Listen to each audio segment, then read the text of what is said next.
Digo, insólitamente se colocó el tema del olor a pis en el centro de la escena. Finalmente, Larreta pegó un pleno con algún tema y logró meter de alguna forma la discusión, varias discusiones en torno al olor a pis como símbolo y como cosa también, porque en serio que hay olor a pis en muchos lugares. Puso en evidencia algo que estaba pasando, pero es como que tomamos conciencia a partir de ese comentario y fue como, sí, es verdad, está lleno de olor a pis. Y estamos comunicados con Federico Pur, que es periodista y se especializa en temas urbanos y escribió para Cenital también un newsletter muy interesante acerca cómo disparador es el olor a pis. Qué feo decir disparador, el olor a pis. Es un poco. Pero es lo que es.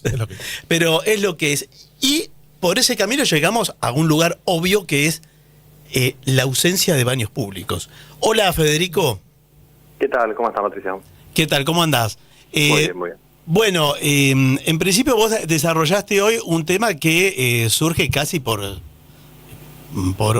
obvio frente al olor a pis, que es la ausencia de baños públicos. Lo que no era obvio, y yo no lo sabía hasta hoy, es que existe una ley que fue votada por unanimidad en la que se establecía que debían construirse baños públicos en determinados parques de la ciudad de Buenos Aires.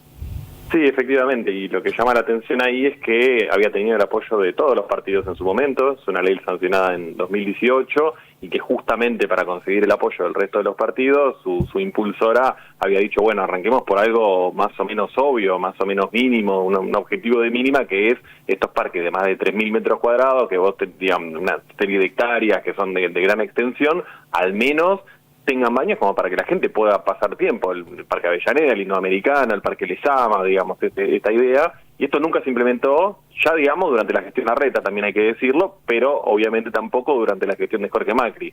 Lo que resulta, digamos, bastante insólito, porque es una cuestión básica que cualquier ciudad grande, cualquier ciudad importante, y no tiene por qué ser del primerísimo mundo, tiene al menos una política de baños públicos. Y me parece que Buenos Aires la abandonó por completo. Cuando decís que hay ciudades, digo, pensemos en ciudades más cercanas, porque sé, por ejemplo, el caso que también citas vos de Singapur, pero bueno, nos queda como muy lejos el desarrollo económico de Singapur. No me acuerdo si la película de Wim Wenders es ahí o es en otro lado. Es en Tokio. No, es en Tokio, donde sí, también los baños son impresionantes, los que se ven ahí.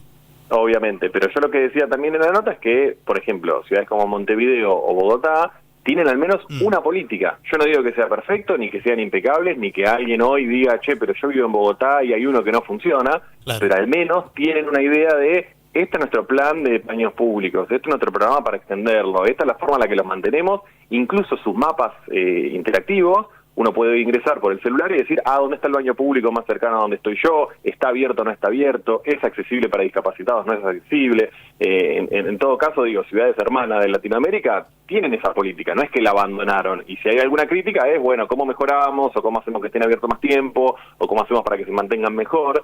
Yo leía muchos comentarios cuando hice la nota con respecto a, bueno, pero es Buenos Aires, seguro se vandalizan, y todas las ciudades se enfrentan eso, y la respuesta es, en el primer caso, armarlos mejor con tecnología antivandálica, y segundo es mantenerlos. Lo que sí parecía en el ejemplo de Singapur es que es imposible, incluso en sociedades como la de Singapur, evitar el vandalismo. Lo que se hace en esos casos es o tenerlo vigilado, o tener un buen sistema de mantenimiento, limpiarlos 3 veces por día. Creo que también tiene que ver con que uno trata las cosas como ve que están, ¿no? Si están destrazadas, si están sucias, si están destrozadas, bueno, ¿qué le hacemos una patada más, digamos, a lo que ya está? Ahora, si está bien mantenido y si está bien cuidado, eso llama a que sea cuidado. Entonces, lo que me parece insólito es que una ciudad del tamaño de Buenos Aires siempre esté con esta idea de mirarse en el espejo del conurbano, de, bueno, pero en San Vicente no tienen ni ese, no sé qué, y no se está comparando con las otras grandes ciudades, que de hecho, digo, vamos a citar el ejemplo del jefe de gobierno, siempre dice, mi norte es Madrid, mi ejemplo es Madrid, mi en Madrid es mi ciudad de ejemplo, y Madrid tiene 191 baños públicos gratuitos en todos los distritos de la ciudad. Entonces me parece que también esta cosa medio amarreta, ¿no? Como medio poco ambiciosa de tratar de pensar una política con algo tan básico como los baños públicos, que no tienen que ver únicamente con el indigente, con el vendedor ambulante, también tienen que ver con, digamos, infancias. Yo hoy venía caminando, digamos, a casa para venir a una nota y hay una mujer con su hijo haciendo pis al costadito, porque obviamente tampoco tiene dónde, y tampoco las mejores ciudades tienen que obligar a sus ciudadanos a que cada vez que tengan que pasar por una emergencia tengan que sentarse, pedir un café o una media luna, pagar 7.000 pesos. Me parece que es una locura también. Claro, porque en verdad los baños públicos de los bares te tienen que dejar pasar, ¿no? Obviamente, y sí. es una resolución de la ciudad que se mantiene y que es técnicamente vigente. Ahora, cada uno sabrá, los oyentes sabrán si esto se cumple o no se cumple, o cuántas veces te dicen, no, bueno, clientes únicamente, o está el cartelito, o alguno más tímido dice, uy, bueno, no voy a pedir, bueno, entonces me siento, me pido un café porque paso para el baño. Hay cadenas de comida rápida que tienen códigos, o sea, uno tiene que ingresar al baño poniendo un código que aparece únicamente con el ticket de la consumición, completamente ilegal, pero también responde a esto de que la política pública abandonó la idea de tener sanitarios públicos. Sí, además se van asumiendo como naturales muchos aspectos, ¿no? Porque vos decís, si vos ponés como tema de campaña el tema de los baños públicos, te aparecen todo esto, bueno, pero ¿qué querés? También si no hay subte, no hay esto, no hay lo otro. Los subtes también es otro tema que ya asumimos que no va a haber prácticamente, ¿no? Está la línea F fantasma y tanto que fue aprobada en 2001 esas líneas, ¿no? Sí, lo insólito, sí, si queremos hacer ese pequeño desvío, es que Jorge Macri ni siquiera lo había incluido en sus avisos de campaña. Él había dicho que era imposible pensarlo en esta economía y demás, y de repente a 2 días del inicio de la campaña, justamente 2 días después de que Larreta dice están dadas las condiciones para iniciar el subte, dice, sí, vamos a hacer la línea F, digamos. Cierto, el subte. Qué buena idea, dijo. Que vemos un subte. Ahora, claro, porque cada cosa que se propone como una obra más de largo plazo o algo que plantea otro horizonte, como un baño público, no estamos hablando de ninguna sofisticación, deja emerger otros problemas. Vos decías lo de la vandalización, pero también otros problemas que tienen que ver, por ejemplo, con la cantidad de gente que vive en las calles y que ahora está durmiendo en los cajeros automáticos, por ejemplo.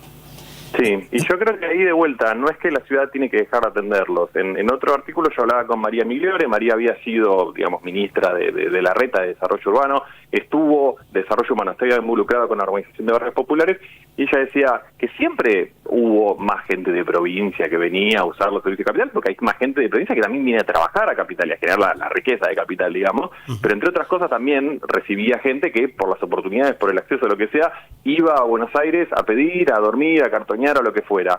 Pero eso no hace que la ciudad tenga que desentenderse de esto. De vuelta, podemos ver cualquier ejemplo comparable de cualquier otra ciudad a la que Buenos Aires quiera parecerse, y no es que no tienen políticas al respecto, y no es que le echan la culpa a la periferia, y no es que simplemente abandonan esto. Yo creo que hay unas pequeñas políticas en la ciudad de Buenos Aires, algunas vinculadas a los paradores. Yo sé que es un problema complejo, pero no siempre se puede decir, bueno, hasta acá llegué, el resto es culpa de Kicillof o quien sea, ¿no? Me parece que también la política tiene que estar como mejor articulada en ese sentido. Pero hay algo, me parece, que se está metiendo en toda la política, o en todas las dirigencias, te diría, que es como cierto temor y miedo a comprarse un problema, ¿no? Entonces vos decís, bueno, voy a hacer baños públicos y me voy a comprar un problema, porque va a salir mal, porque se me van a meter los... Entonces mejor no hago nada. Sí, definitivamente. O incluso cuando lo hablábamos con el tema de las infraestructuras o el subte, me voy a poner a hacer una obra que yo no voy a llegar a ver, claro. En el medio va a haber elecciones, yo no voy a cortar la cinta. Me parece que esa es una cosa como más cortita, ¿no? Y yo creo que en las políticas, en las gestiones porteñas, y esto atraviesa todas las últimas, está esta idea de, bueno, embellezcamos lo que más o menos funciona y lo tapamos con un poquito de pintura, y si esto más o menos se ve bien, vamos. Y lo estructural es lo que está más difícil, ¿no? Entonces, la ciudad se ve más linda, sí, yo qué sé, los parques se ven más lindos, hay muchas cosas, yo tengo cosas para elogiar, digamos, del gobierno de la ciudad, los juegos infantiles en algunos parques son de clase mundial, son buenísimos, pero parece que son como cosas sencillitas de hacer, que se ven lindas, que parecen buenas, que llegan a las elecciones. Esta campaña podemos asegurar que fue una campaña de renders, ¿no? El puente peatonal me parece que también fue lo mismo. Y después, en cuestiones mucho más estructurales, en un momento justo donde tenemos una crisis social y económica muy grande que a veces le excede a la ciudad, la cuestión es, bueno, esto no es mi tema, yo de esto no me ocupo, bueno, yo no tengo mucho que hacer, o esta política higienista de que los operativos de limpieza incluyen el contenedor con basura y el indigente, cosa que también fue un escándalo, digamos, que pasó el año pasado y que también lo obligó a pedir perdón, a dar marcha atrás al jefe de gobierno. Creo que hay que animarse a dar esto, digamos, y yo creo que hay mucha gente que está dispuesta a votar y a valorar positivamente una gestión que se anime a enfrentar estos desafíos. Esta ley que es la 6.107, que vos citás en tu nota, que fue votada por unanimidad en el 2018, que obliga a instalar baños públicos en los parques con más de 3 hectáreas de extensión.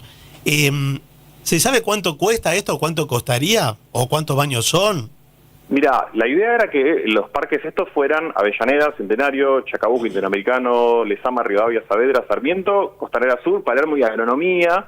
Hubo un reglamento que hizo una colega, Karina Niebla, el año pasado, y decía que los únicos que había visto eran en Parque Sarmiento y Parque Centenario. Y digamos que quedaban de otra época, no es que se armaron especialmente para ese programa.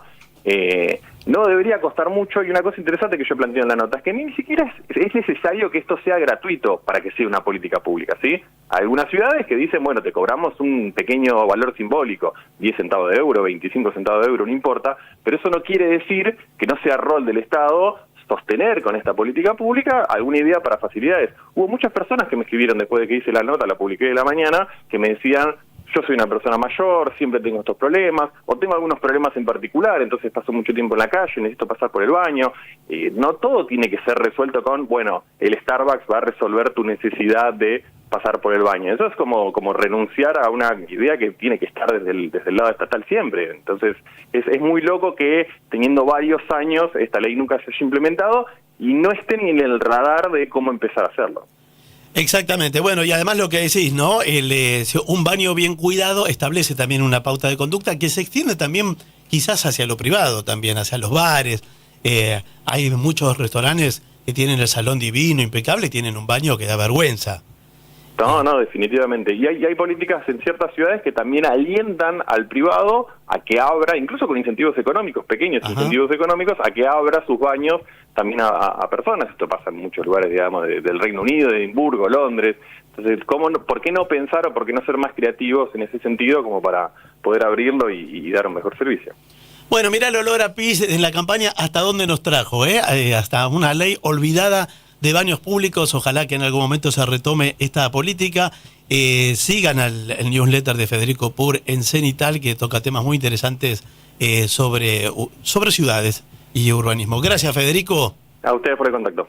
Era Federico Pur. Entonces, a propósito de el incumplimiento, porque hay un incumplimiento de la ley de 6.107, que establece que debería haber baños públicos hace un buen rato.